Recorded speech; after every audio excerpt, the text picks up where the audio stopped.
my name is Jane Owen, and I'm the British Ambassador to Switzerland and Liechtenstein.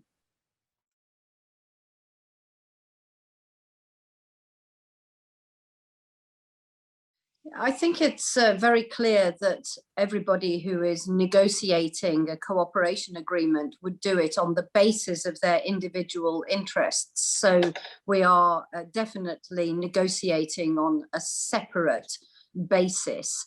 But I do think that all the countries that are keen to have a good relationship with the European Union and with the rest of the world, indeed, we want to work together because we have a lot to offer in terms of, for example, financial services, innovation, life sciences, technology and manufacturing. And so we're very, very keen to work with Switzerland as we build a strong relationship with the EU.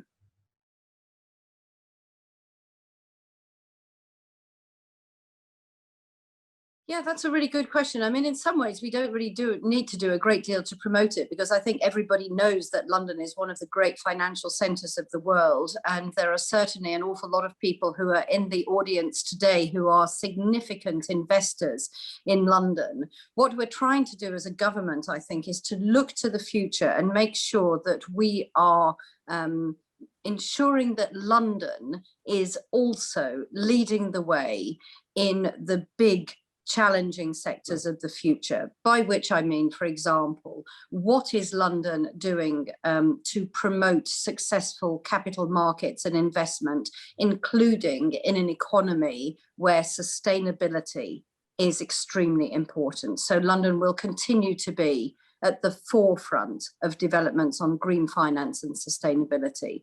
We're also looking very closely at what is happening in digitization, which is a huge existential disruption for the financial services industry. We need to make sure we've got the regulation right, and we are certainly working very closely on that.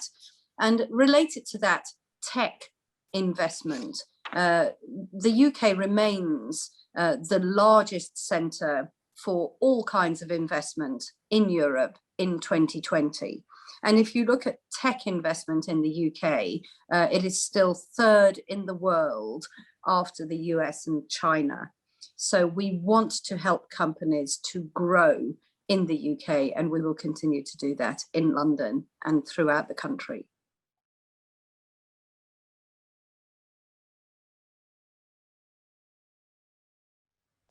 Well, I certainly don't think I need to give any advice to the Swiss government, because they absolutely are extremely competent negotiators, as we have discovered when we have been negotiating an awful lot of bilateral agreements with Switzerland, which has been a very successful program as well.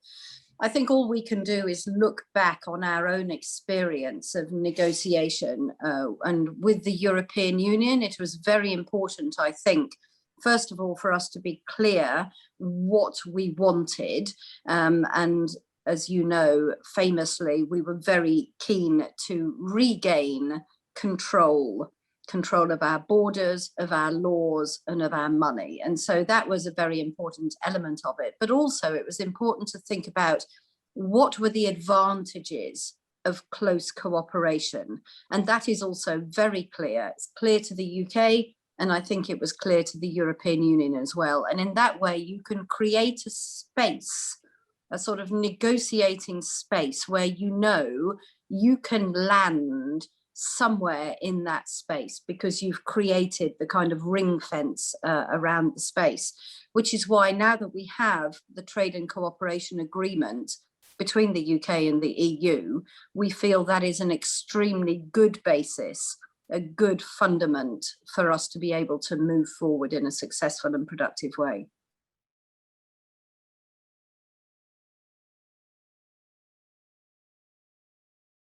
Yeah, so the good news is we are definitely very determined to do this. We have some live discussions going on at the moment between the Treasury in the UK and the Swiss government, SIF.